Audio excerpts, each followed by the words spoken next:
of the country and the Indian community. We'll discuss the strategic significance of this visit and why India is investing in Central Europe.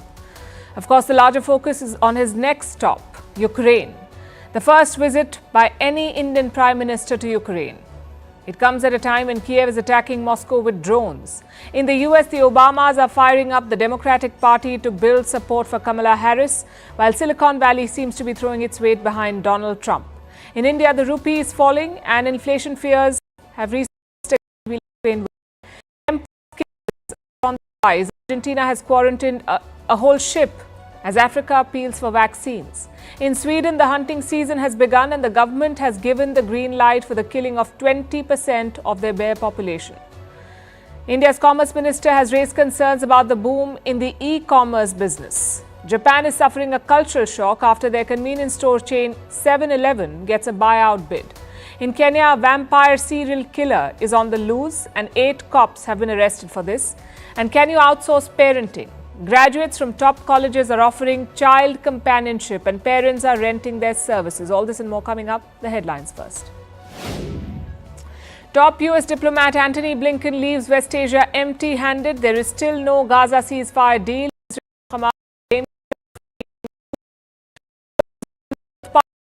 May be the last chance to avoid a broader war. West African juntas write to the United Nations. Burkina Faso, Mali and Niger accused Ukraine of supporting rebel groups in the Sahel region. The juntas claim Kiev is threatening regional stability. Ukraine has denied the allegations. Earlier this month, Mali and Niger cut diplomatic ties with Kiev.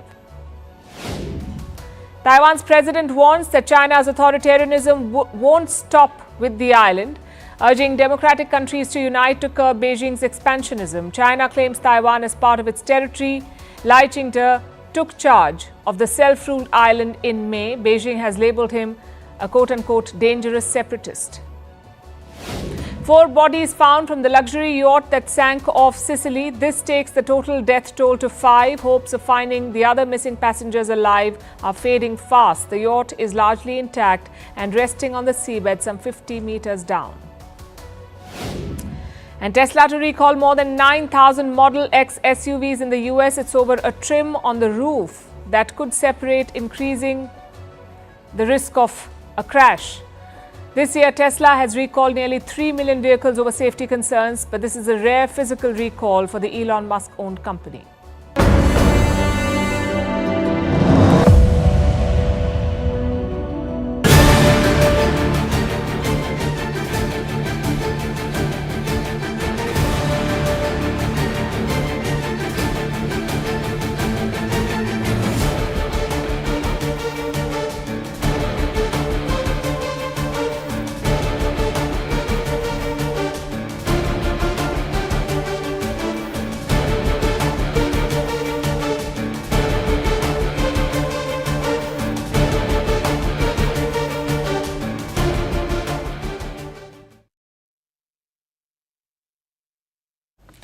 Prime Minister Narendra Modi is in Poland. He landed in Warsaw earlier today, where he got a ceremonial welcome. Now, this is a very important trip for both countries, India and Poland. No Indian Prime Minister has visited Poland in 4 decades. This is the first in 45 years. Of course, the headlines don't reflect that. They focus more on Modi's next stop, war-torn Ukraine. But you can't just fly into Kiev. You must take a train from Poland to the Ukrainian capital. And that is primarily why Prime Minister Modi is in Warsaw, the Polish capital. Having said that, the first leg is significant too. So tonight we are focusing on Poland. Prime Minister Modi got a ceremonial welcome at the airport. As we speak, he is visiting war memorials in Warsaw. First was the Jam Sahib Memorial. It honors a king from Jamnagar in the Indian state of Gujarat. He sheltered Polish children during the Second World War. Then he visited the monument to the Battle of Monte Cassino. Again, a Second World War memorial.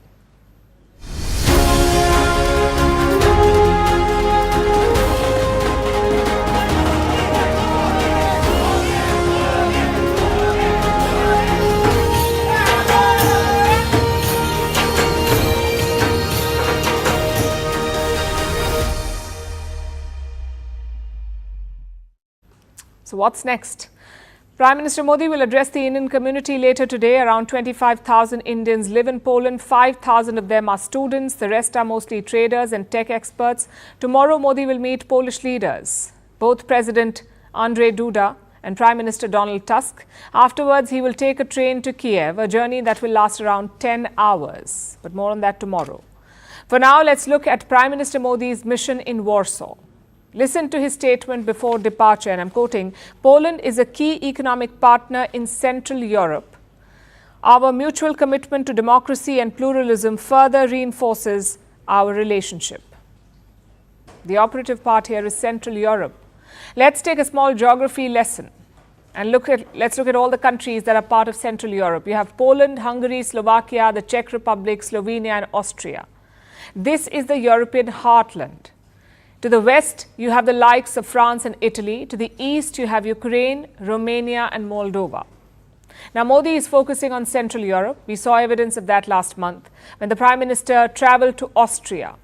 Again, it was a long due trip, the first by an Indian Prime Minister in more than 40 years. I guess the question is why? Why the sudden interest in Central Europe? What is the strategic angle here?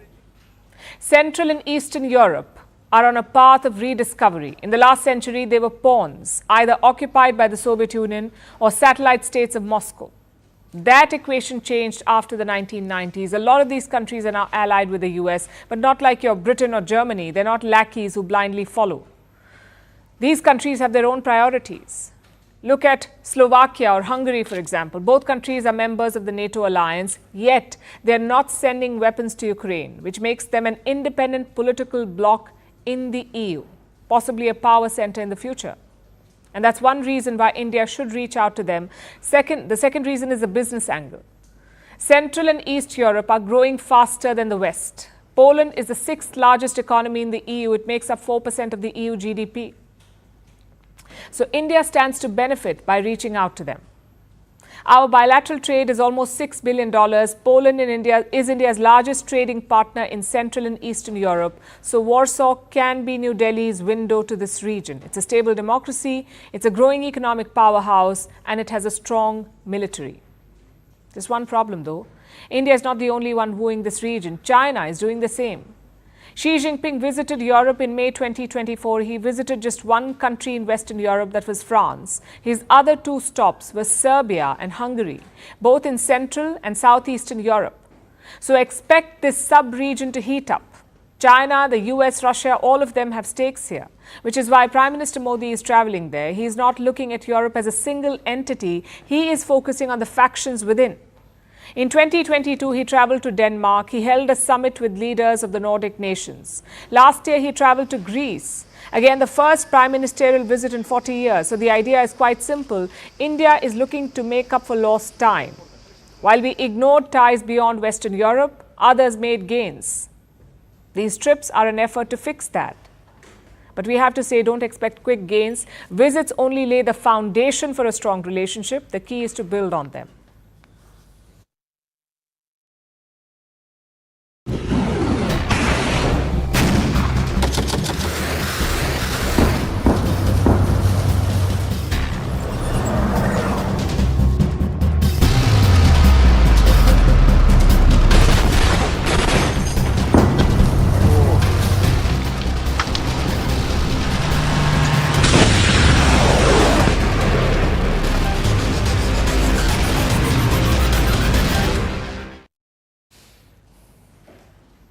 Poland, like I said, is just the first stop of Prime Minister Modi's trip. The next is Ukraine. He will leave for Kiev tomorrow evening.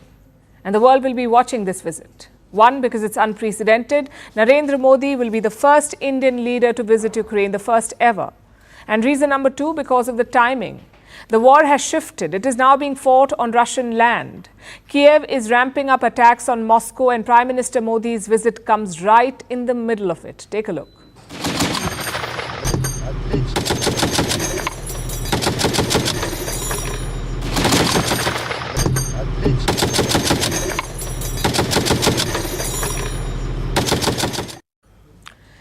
These are Ukrainian forces pounding the Russian military. The fighting is happening in Kursk. It is in western Russia. It's been at the center of Ukraine's operations for the past 2 weeks. They've captured Russian territory here, more than 1,200 square kilometers of it. And this includes 92 settlements. And the success in Kursk seems to have emboldened Ukraine. Today they launched an attack on Moscow. Yes, the Russian capital. It came under a drone attack. At least 11 drones were shot down over Moscow.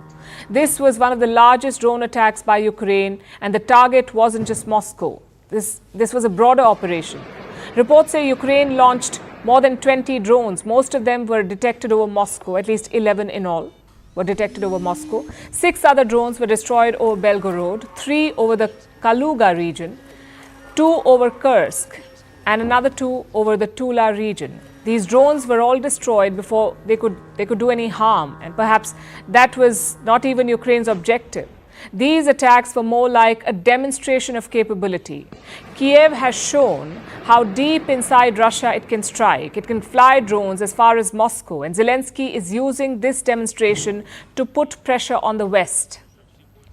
He wants his Western partners to lift restrictions on their weapons. And this has been a long-standing demand. The West doesn't allow Ukraine to use a lot of lethal weapons inside Russia. It is not allowed to use these weapons to strike Russia directly. The weapons are meant for self-defense, not offense. But Ukraine wants these curbs to be removed. It wants the ability to strike Russia with greater force. If partners removed all existing restrictions on the use of weapons on Russian territory, we would not need physical entry, particularly into the Kursk region, to protect our Ukrainian citizens in the border area and destroy Russia's potential for aggression. Zelensky wants to intensify the attacks on Russia. This means only one thing, a bigger clash in the coming days. Moscow is certainly preparing for it. It is sending more troops and military assets to the border regions. Locals here are getting warnings, like this one. Russians near the Ukrainian border have been asked to stop using dating apps. Apparently, they compromise safety, dating apps. Moscow believes that Ukrainian forces are also using the same apps to gather intelligence, so the locals in Russia have been asked to stay away from them. Moscow has also launched a counter-operation against the Ukrainians operating in Russia. They've managed to slow down the advances from Kiev, but Putin says a stronger response is coming. The same way we fought with terrorists previously, now we fight with those who commit crimes in Kursk region, Donbass, and Novorossiya. But the same way we achieved our goals in the fight against terrorism, we will achieve our goals in the fight against neo-Nazism. And we will certainly punish the criminals. There can be no doubt about that. That statement was for the Ukrainian soldiers. Putin calls them terrorists and criminals. He paid a visit to Chechnya yesterday, his first visit to the region in close to 13 years. Now, Chechnya is important. It has shaped Putin as a politician. It propelled him to the Russian presidency. In the late 1990s, Putin had launched the Second Chechen War. He was Russia's prime minister back then. The region used to be a hotspot for separatist movements and Islamist activities. Putin stamped out the separatists. The war in Chechnya made him extremely popular, and now he's counting on Chechen fighters to defeat Ukraine. The one thing is to shoot at the shooting gallery here, and the other thing is to put life and health at risk. But you have an inner demand to fight for fatherland and courage to make such a decision. There is hectic activity in Moscow as well. The Chinese premier is in town. Li Qiang is on a 4-day visit to Russia. He met with his Russian counterpart today. And what was the purpose of this visit? Well, both sides say that they want to strengthen ties, increase trade, expand cooperation in important areas like energy and nuclear power. But of course, the war will be discussed. Last week, Beijing had made an appeal asking both Russia and Ukraine to stop the escalation. The appeal fell on deaf ears. Ukraine wants to launch more attacks and Russia wants to retaliate hard. So a diplomatic solution looks unlikely at the moment because Putin and Zelensky still want to settle this on the battlefield.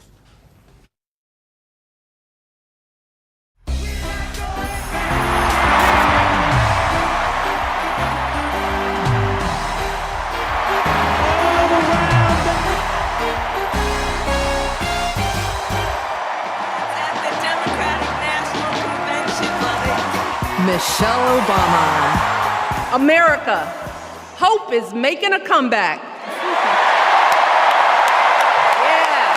Please welcome America's 44th president and the love of my life, Barack Obama.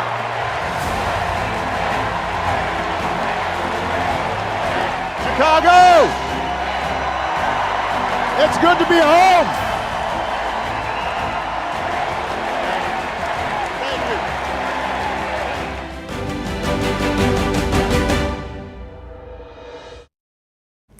As you can probably guess after that introduction, our next story is about the US presidential election. Yesterday was day 2 of the Democratic National Convention. Traditionally, these conventions are held for one reason, so that the party can select their presidential candidate. But that was already wrapped up a few days ago. The Democrats officially nominated Kamala Harris on August 5th. However, that did not stop them from following tradition. There was a roll call last night, which soon turned into a dance party.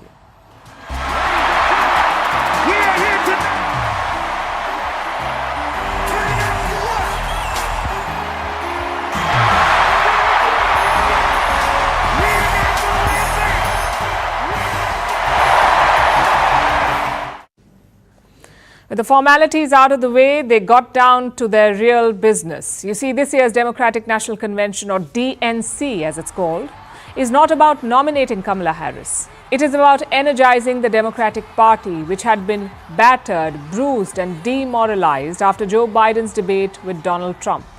Enthusiasm was at an all-time low. But now, a month and a half later, they're having dance parties. The mood change is striking. Harris's nomination has uplifted their spirits. However, it won't be enough to win the election. Her victory is not guaranteed by any means. Technically, she is leading in the polls, but the margin is narrow. One goof up and she could fall behind. And Kamala Harris knows this. So she wasn't even at the convention last night. Actually, she wasn't even in the same state. The DNC is taking place in the city of Chicago, in the state of Illinois. But Harris was campaigning in the neighboring state of Wisconsin, which is a swing state. It is crucial for her presidential bid. So that's where she was campaigning. And you can see that the Democrats are not taking anything for granted. They put Harris to work even as her nomination was being celebrated. So then, how did they energize their voters? Well, they brought out a few crowd favorites, the Obamas, starting with Michelle Obama, the former First Lady, and one of the most popular Democrats in the US right now.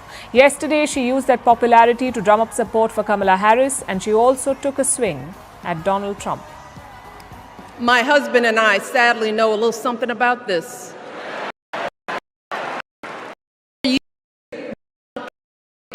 his power to make people fear us. See, his limited, narrow view of the world made him feel threatened by the existence of two hard-working, highly educated, successful people who happen to be black. I want to know, who's going to tell him the job he's currently seeking might just be one of those black jobs?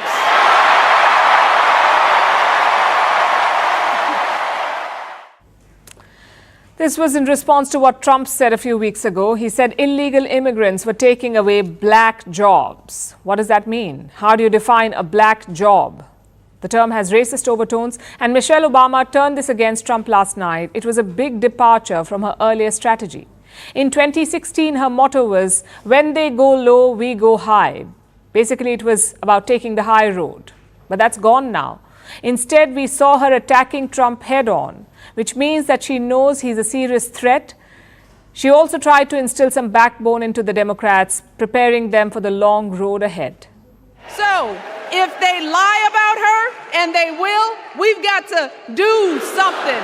If we see a bad poll, and we will, we got to put down that phone and do something. If we start feeling tired, if we start feeling that dread creeping back in, we got to pick ourselves up, throw water on our face, and what?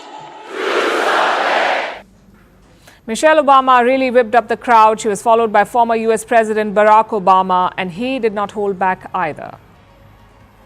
A 78-year-old billionaire who has not stopped whining about his problems since he rode down his golden escalator 9 years ago. It has been a constant stream of gripes and grievances that's actually been getting worse now that he's afraid of losing to Kamala. There's the childish nicknames, the crazy conspiracy theories, this weird obsession with crowd sizes.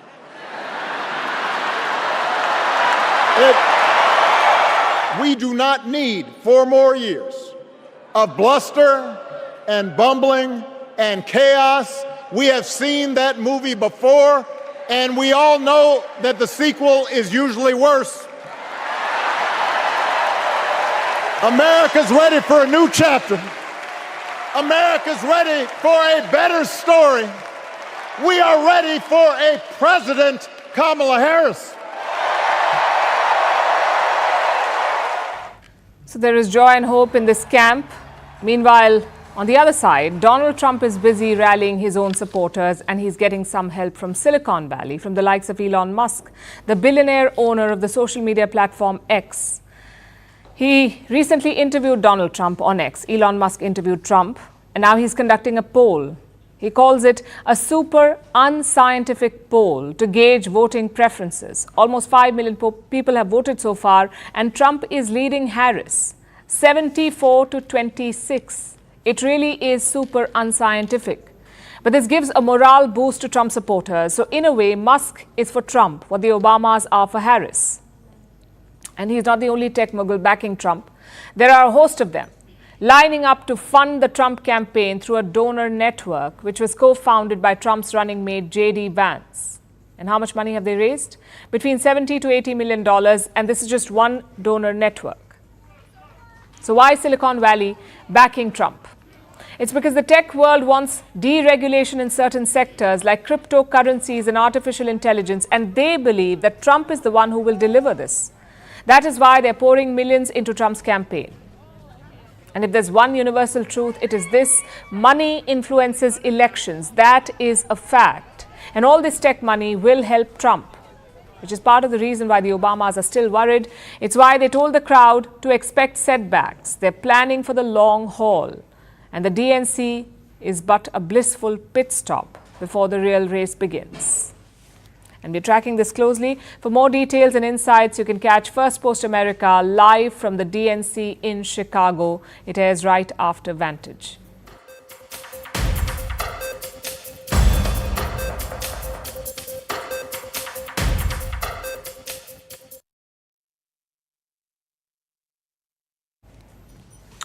Now let's talk about the Indian rupee. It is having a tough time. Today, the rupee suffered its worst single-day drop in close to 2 months.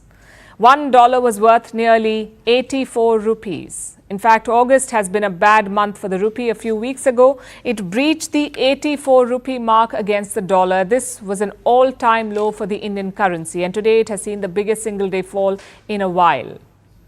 So what triggered this fall? A sell-off in the Indian markets. Foreign investors pulled some $1.2 billion.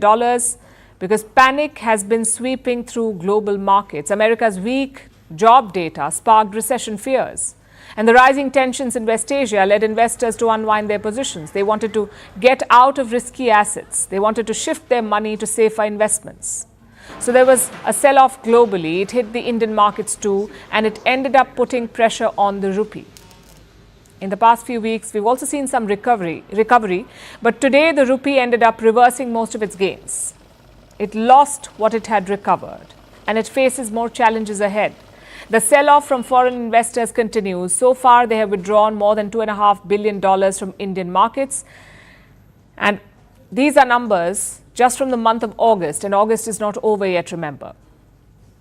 These withdrawals, the withdrawals from foreign investors, have hit the currency, leaving the Indian rupee weaker and the US dollar stronger.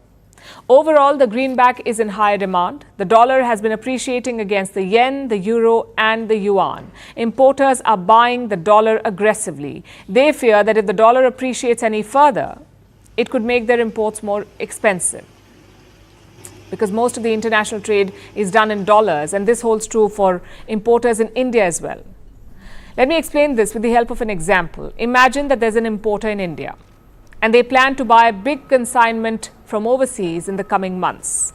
They know that they'll have to pay for this consignment using the US dollar. So they're going to need a lot of dollars. After all, the dollar is the world's reserve currency, so most foreign exchange reserves are in US dollars. So Indian importers rely on the dollar too.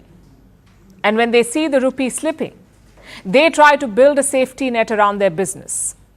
If they expect the rupee to weaken further, what do? They buy extra dollars from the market so that if the rupee keeps falling, they won't have to pay more in the days ahead. They won't have to spend more on their imports. That is why they buy dollars. This is what investors call hedging. And right now, Indian importers are doing a lot of it. They're engaging in a lot of hedging. India's Reserve Bank has taken note of this. It is working to defend the rupee. Time and again, the RBI, the Reserve Bank of India, has offloaded dollars from its reserves and bought the Indian currency. Reports say the RBI also reached out to leading Indian banks. They were advised to not bet against the rupee in the market. In the next few months, we will see how this unfolds. It is going to be crucial, not just for the rupee, but also for India's fight against inflation, because the RBI expects inflation to rise starting September. With this high share of food in the consumption basket, food inflation pressures cannot be ignored. Further, public at large understands inflation more in terms of food inflation than the other components of headline inflation. Therefore, we cannot and should not become complacent merely because core inflation has fallen considerably. He spoke about core inflation. Overall inflation in India has remained around the 4% mark, which is a good place to be. 4% is the RBI's target for inflation. But we are talking about overall inflation at 4%, remember. Food inflation, like the RBI governor said, is higher. In July, it was well above 5%. And a weakening rupee could make it worse. It would drive up the cost of key imports like crude oil.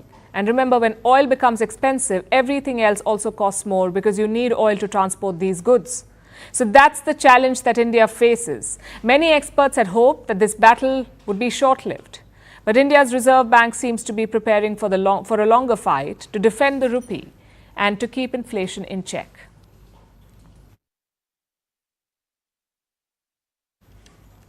Now let's talk about Mpox. It is spreading globally. Today, Thailand recorded its first case. It was a European man who had recently visited Africa. Now, these growing cases are causing alarm. Countries are screening travelers. Argentina has quarantined an entire ship over a suspected case. The World Health Organization that raised an alarm last week now says Mpox is not the new COVID. Africa is appealing to the world to show solidarity, not impose travel bans. But here's the unfortunate part. This wave of infections broke out in the Democratic Republic of Congo, and they still don't have the vaccines because the West is hoarding them. They're sitting on vaccine stockpiles. Shares of Mpox vaccines have surged by 40%, but Africa has no shots. Our next report tells you more.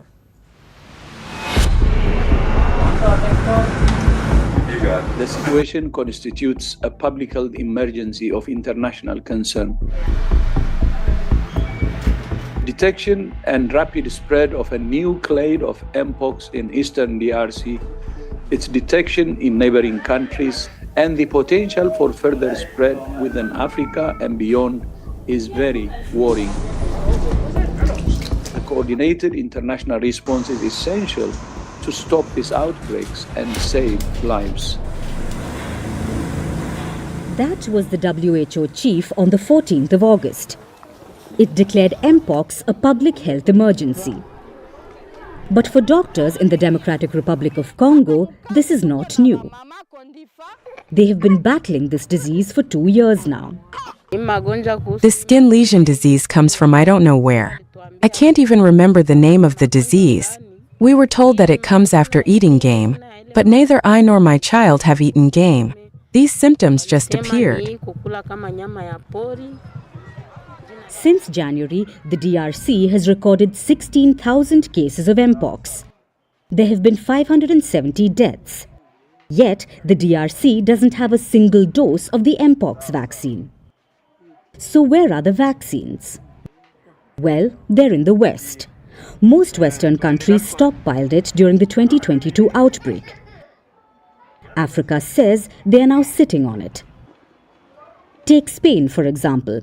It still has 500,000 vials of the Mpox vaccine. The Netherlands currently has 100,000 vials.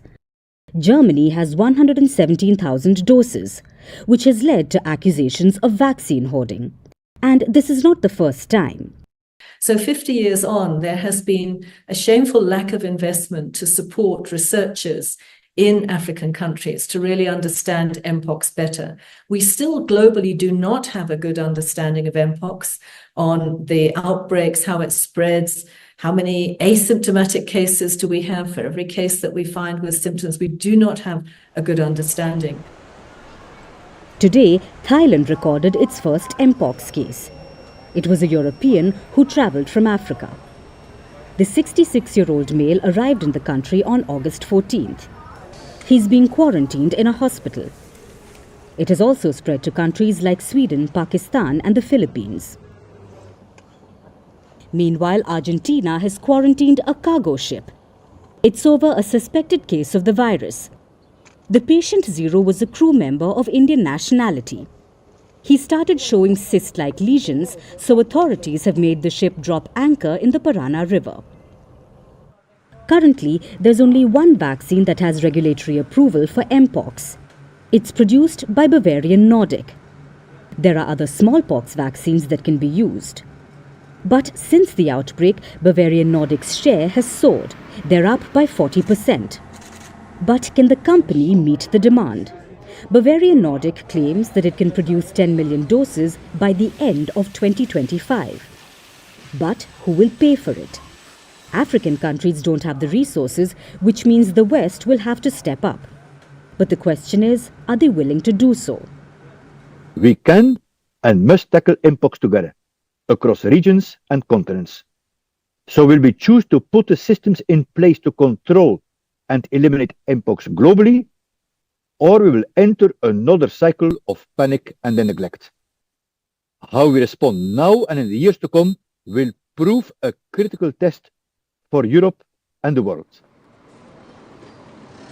Europe says it will send more than 215,000 Mpox vaccine doses to Africa. Japan has pledged 3 million doses. The US has pledged 50,000. But will that be enough?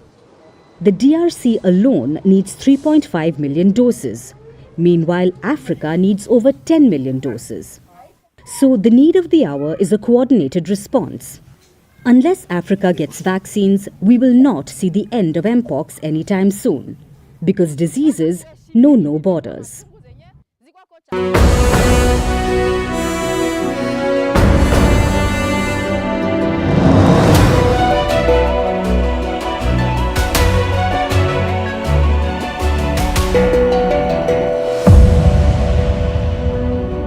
कल इस police station पर जो लोग थे वो विरोध प्रदर्शन कर रहे थे। ट्रेन की आवाजाही नहीं थी तो ट्रेन पूरी तरह से बंद थी, लेकिन आज सब कुछ नॉर्मल दिख रहा है। जो लोग हैं जो मुंबई जा रहे हैं या फिर मुंबई से वापस आ रहे हैं, वो अपने काम पर, दफ्तर, ऑफिस और अपने काम के लिए निकल रहे हैं। लोकल ट्रेन की जो ऑपरेशन है वो सुचारू रूप से चल रही है। कल तकरीबन 10 घंटे तक इसी प्लेटफॉर्म पर लोगों ने विरोध प्रदर्शन किया था और ट्रैक पर बैठ गए थे। उनकी साफ तौर पर मांग थी कि जो आरोपी था उसके खिलाफ सख्त से सख्त कार्रवाई की जाएगी। लेकिन अभी सब कुछ सिचुएशन नॉर्मल है।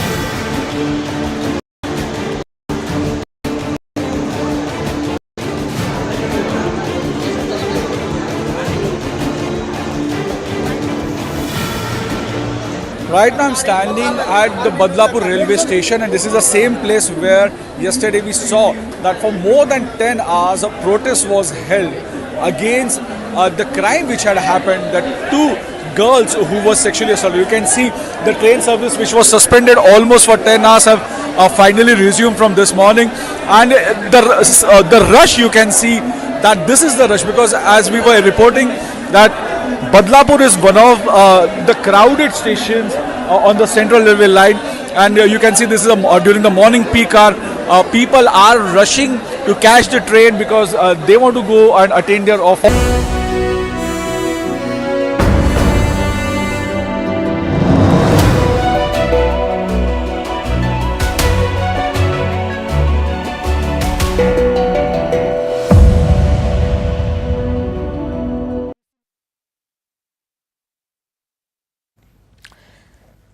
Imagine you're looking to buy something, maybe a gadget or a kitchen utensil or a piece of clothing. What's the first thing you would do? Probably go to an e-commerce website, your Amazons or Mintras. It's the default reaction for most of us. It tells you how common online shopping is. But India's Commerce Minister says that's not necessarily a good thing. He's called it a matter of concern. Just think about it. Are we going to cause huge social disruption with this massive growth of e-commerce? And I don't see it a matter of pride that half our market could possibly become a part of the e-commerce network 10 years from now. It's a matter of concern. Cloud kitchens, what is the impact of these cloud kitchens? Very nice, 4 or 5 chefs will get a work there and 4 or 5 delivery boys. Of course, we'll end up becoming a country of couch potatoes, watching OTT and having food at home every day. और friendship घर पे बैठ के OTT पे Swiggy और Zomato order करके friendships नहीं create होती है, वो तो कॉफी शॉप में जाके क्रिएट होती है. The minister basically raised 2 problems. Number 1, the health impact. He says e-commerce is turning us into couch potatoes. We are watching content on OTT, ordering food from home and even shopping from our couch. So the minister asks, where is the social interaction? What happened to going out for dinner or physical shopping? Which brings us to concern number 2, the impact on local businesses. Piyush Goyal says e-commerce giants are disrupting the market. They're edging out millions of small retailers, and he specifically targeted Amazon. Listen to this. When Amazon says we are going to invest $1 billion in India and we all celebrate, we forget the underlying story that $1 billion is not coming in for any great service or any great investment to support the Indian economy. They made $1 billion loss in their balance sheet that year. They have to fill in that loss. If you make 6,000 crore loss in 1 year, does that not smell of predatory pricing to any of you? What did that loss come on? They are after all an e-commerce platform. Some background first. Global e-commerce giants cannot sell directly in India. They cannot stock or sell anything. They can only let others sell on their platform. Basically, they're a marketplace. But the reality is quite different. These platforms do sell directly using shady networks. Have you wondered how Amazon or Flipkart are able to give such steep discounts? Or why products always seem cheaper online? The minister says it could be predatory pricing. And what is that? Well, companies purposely charge less for a product. Yes, they will incur a loss, but they will also add plenty of new customers. So the trade-off is worth it, or so they say.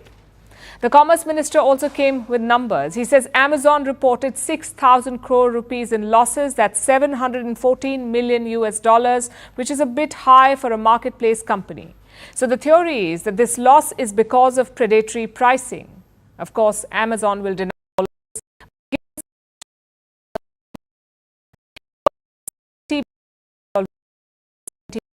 Which is 7% of the total retail market. By the year 2030, it is projected to reach $325 billion. Now, if this projection holds, $325 billion, India will become the 3rd largest online market. And what about the users? How many Indians actually shop online? Just 4.3% of the population, that is all. Compare that to other countries. In China, it is 25%.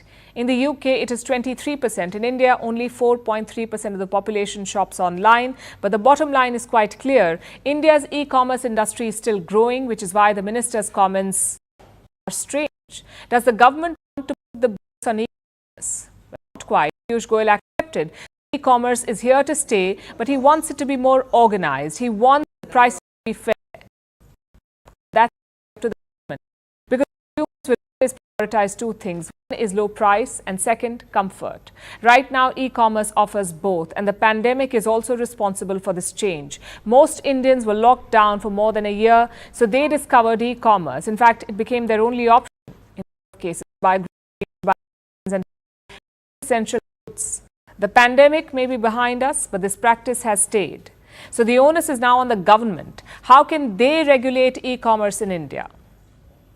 Well, they did try. We saw an attempt in late 2021. The government set up an open source non-profit marketplace, ONDC, Open Network for Digital Commerce, ONDC. The idea was quite simple: offer an alternative to the likes of Amazon or Swiggy or Zomato.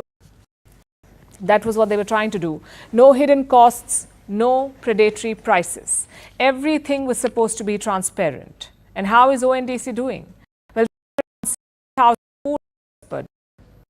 60,000 per day. Swiggy and Zomato get 2 million each. So there's a long way to go.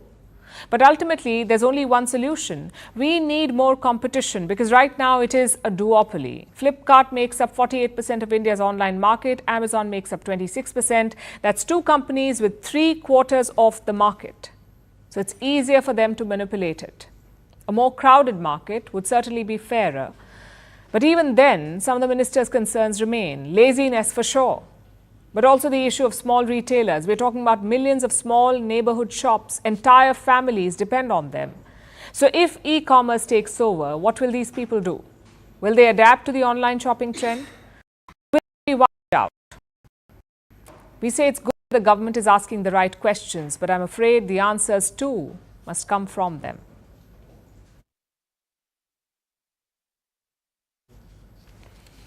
In Sweden, the hunting season begins today and the government has issued the license to kill about 5 bears. Not kidding. Starting today, Swedes are officially allowed to kill 20% of brown bears in the country. And why is that? Because the government says that there are too many bears. The great hunt is expected to bring their population down to 2,000, which is a drop of about 40% since 2008. Ecologists are concerned. They say this is not a hunt for preservation or for protection. It is a trophy hunt. So who is right? Should countries allow mass hunts of animals? Is there a better way to deal with this? Here's a report. Sweden has always had a complicated relationship with its brown bears. Kind of like a seesaw of love and hate, where balance remains elusive. Here's why. In the mid-1800s, Sweden had thousands of bears. The animal is Sweden's largest predator. So, it was not good news. But in the country. Around 1930, only 130 bears remained. So Sweden hit crisis mode. At the turn of the century, bears their population was carefully managed, and their numbers did increase. They reached a peak of 3,300 in 2008. But guess what happened next? Sweden got of this, so it's repeating them. Since the 2010s, bears have become Sweden's enemy number one. An increasing number of bears have been hunted, and this has worsened over the past 5 years. This is government illustrates this through the annual hunting season. Last year, a record 722 brown bears were killed. And this year, the bloodbath begins again. Starting to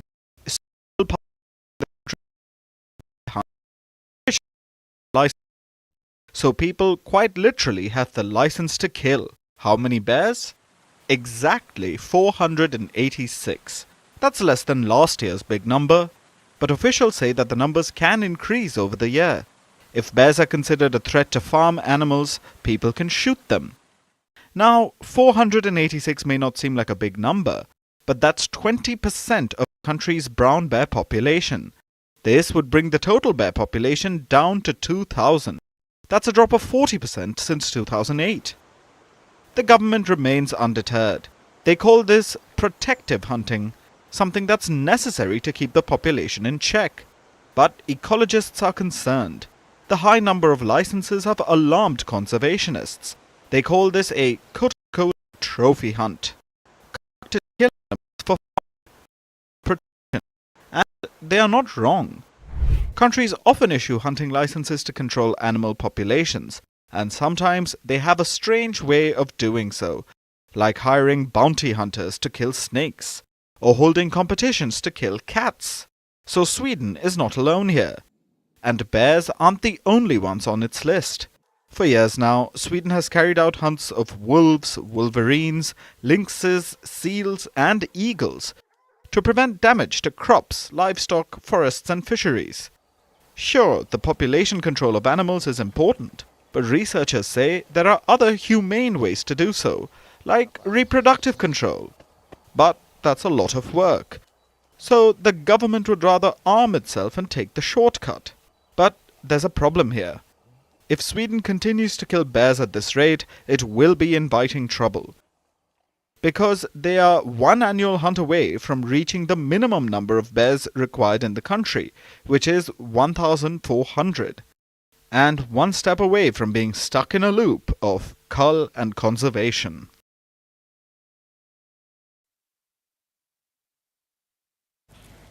For our next story, let me ask you a question. Are you planning a trip to Japan? If you are, one place is a must visit, the humble 7-Eleven, Japan's beloved convenience store. You can get anything and everything there. Midday snacks, gourmet items, even emergency toilet supplies. These stores are like a lifeline, open 24/7 for 365 days. Not just that, 7-Elevens are a social media sensation. The internet loves them. For Japan, it's more of an institution, a huge part of their identity. But for how much longer? I ask because 7-Eleven is facing a buyout offer by Alimentation Couche-Tard, or ACT. It's a Canadian convenience store giant, so technically a rival. Most of its stores are in North America. And how much is the offer worth? A record $38 billion. That's 5.6 trillion Japanese yen. Now, ACT says it's a friendly proposal. The offer is non-binding, so it may not even go ahead. And Japan says the same. 7-Eleven is owned by the 7&I Holdings. It says it has formed a committee. They will review the offer and see whether it's worth considering. But the mere prospect has rattled Japan. They cannot imagine 7-Eleven being North American, which is also odd because 7-Eleven was founded in Texas back in the year 1927. And for most of the 20th century, it was American. It was only in the year 1974 that it struck a deal with Japan's Ito Yokado. It's the first 7-Eleven after that opened in Japan. After 1974, it became popular. By 1991, the Japanese company bought a 70% stake in 7-Eleven, and the rest, as they say, is history. Today, 7-Eleven is the world's biggest convenience store chain. The world's biggest. They have 85,000 shops across 20 countries. In Asia, it's almost a staple, which makes this takeover bid a tough one for Japan. Also first for them. Something like this has never happened before. No Japanese company this big has ever been acquired by a foreign firm. It's because of two reasons. One, Japan's protectionist policies, and two, their choice of stability over profit. But that seems to be changing. Japan is now more open to foreign buyers, though a purchase of this magnitude could be sensitive. Because 7-Eleven is just not just an economic asset, it is culturally significant. Foreign ownership could be a threat to that identity. And there have been other such examples in the past. Take Cadbury, for instance. It was a British institution. It has a 2-century-long legacy of making chocolates. In 2010, it faced a takeover bid from American rival Kraft Foods. Cadbury tried to resist, but in the end, Kraft acquired it for more than $19 billion. It also prompted a revamp, though. The acquisition did not go well with the UK, so the UK government changed the way takeovers work. Then there was Volvo, a Swedish automotive icon. In 2010, Chinese car maker Geely acquired it for $1.8 billion. And this was the first time a Chinese car maker bought 100% of its rival. It raised concerns, especially about Volvo's brand identity. Same goes for US Steel. Earlier this year, Japan's Nippon Steel announced that it was going to acquire this company. The deal is worth $15 billion, but it is facing resistance, especially from the White House. US President Joe Biden wants it to remain American-owned. And that's the thing with foreign takeovers. There are too many equations at play, and no single metric to assess to assess a deal like this. In some cases, it's a good move. For example, if a company is going bust or if you need access to newer markets, then a foreign takeover may not be a bad idea. But in other cases, it can be detrimental, especially if you lose control of key industries or you lose something that's culturally significant. So it really depends on the deal at hand, which brings us back to the case of Japan. The deal may make sense economically, but Japan may not end up selling 7-Eleven. We don't know that yet, but that's a possibility because it cannot put a value on the brand and its cultural significance.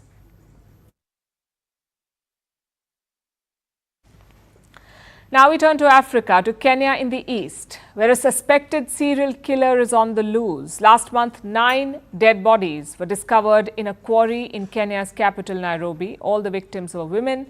3 days after the discovery, the police arrested a suspect. He confessed to killing 42 women over the span of 2 years and dumping their remains in the quarry. At the time, the Kenyan police described him, and I'm quoting, they called him a vampire and a psychopath. He was kept in detention since his arrest, but yesterday he broke out.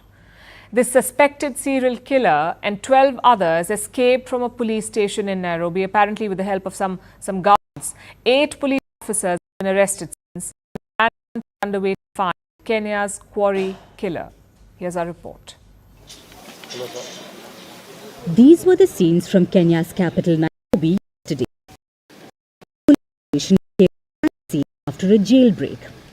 13 prisoners escaped from the cells, among them 12 Eritrean nationals who were arrested for being illegally in Kenya, and 1 male murder suspect, namely Collins Chumaisi Kalusha, who is connected with the quarry murder incident.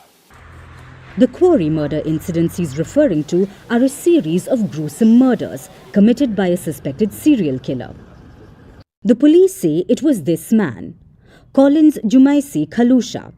He was arrested last month. This is how the police described him. It is crystallizing that we are dealing with a serial killer, a psychopathic serial killer who has no respect for human life. Kalusha is the prime suspect in a spate of killings where women were dismembered and dumped into a quarry in Kenya's capital, Nairobi. The first victim was found on July 13th, and this sparked the hunt for more bodies. 8 others soon turned up at the quarry, which was a dumping ground. The bodies were discovered barely 100 meters away from a police station, sparking public outrage. So the police worked fast and arrested their suspect within days. They even got a confession out of him. On interrogation, the suspect confessed to have lured, killed and disposed of 2 female bodies at the dumping site. Collins Chumaisi Kalusha's first victim was apparently his wife. He allegedly killed her in 2022. That's when his killing spree started, and he killed his last victim just 5 days before he was arrested. His lawyers deny this version of events. They say he was tortured into confessing. The investigation is still ongoing, and Kalusha has been in police custody since his arrest. He last appeared in court on Friday. His custody was extended by 30 days so that the police could wrap up their investigation. But before they could finish their probe, Kalusha escaped. Kalusha and 12 others apparently cut a wire security mesh in the police compound. They climbed through the hole and then jumped a perimeter wall. The police discovered that Kalusha and the others were missing at about 5 a.m. on Tuesday when they were supposed to. So how is it that the prime suspect in a serial killer investigation could escape? Well, apparently he had help. Our preliminary investigation indicated that the escape was aided by insiders, considering that officers were deployed accordingly to guard the station. Consequently, I have interdicted 8 officers who were on duty last night. 8 police officers are accused of helping the 13 prisoners escape. They have been arrested and are being questioned. Meanwhile, a manhunt is on to find the fugitives, especially Kalusha. But This means that a potential serial killer is on the loose in Kenya.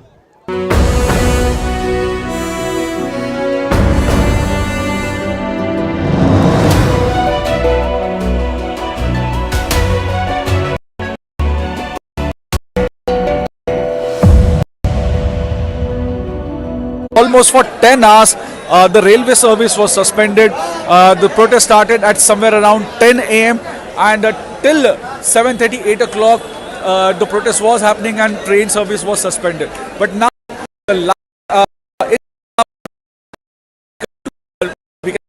the situation has come to the normalcy in the Badlapur.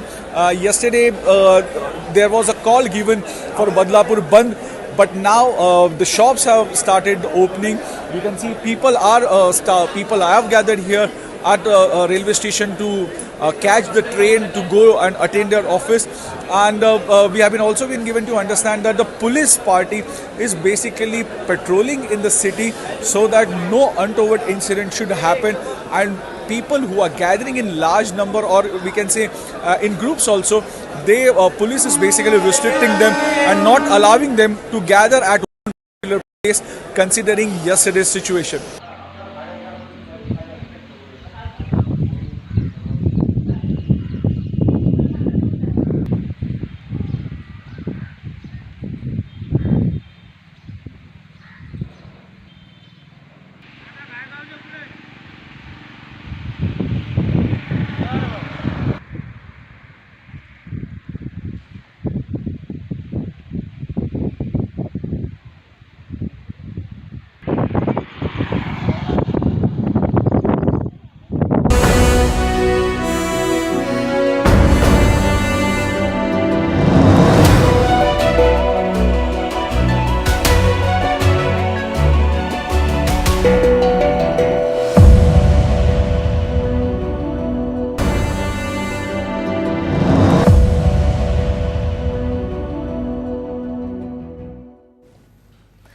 The Democratic Convention is happening right now. We've been telling you about it. It's supposed to be serious business, nominating the next person who will bomb West Asia. But things don't always go to plan, because conventions have a lot of moving parts. Back-to-back speeches, music and lights, a lot of props, and in the end, the balloon drop. Any one of these can go wrong easily, and in the past it has. You've seen speakers talking to empty chairs, copying someone else's speech, and we've also seen the balloon drop go horribly wrong. So tonight we've compiled a list of weird moments from political conventions. Take a look.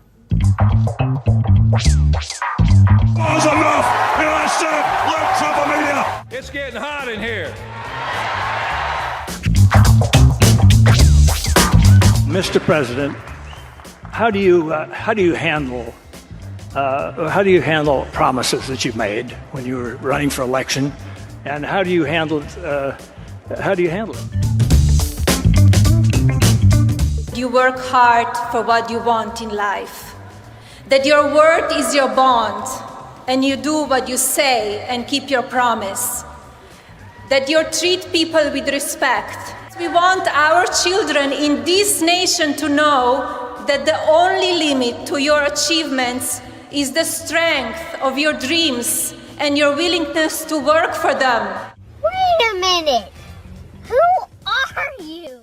You work hard for what you want in life, that your word is your bond, that you do what you say you're going to do, that you treat people with dignity and respect. We want our children and all children in this nation to know that the only limit to the height of your achievements is the reach of your dreams and your willingness to work hard for them.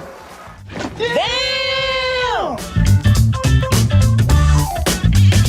Women are not without electoral. One eternity later. Or political power.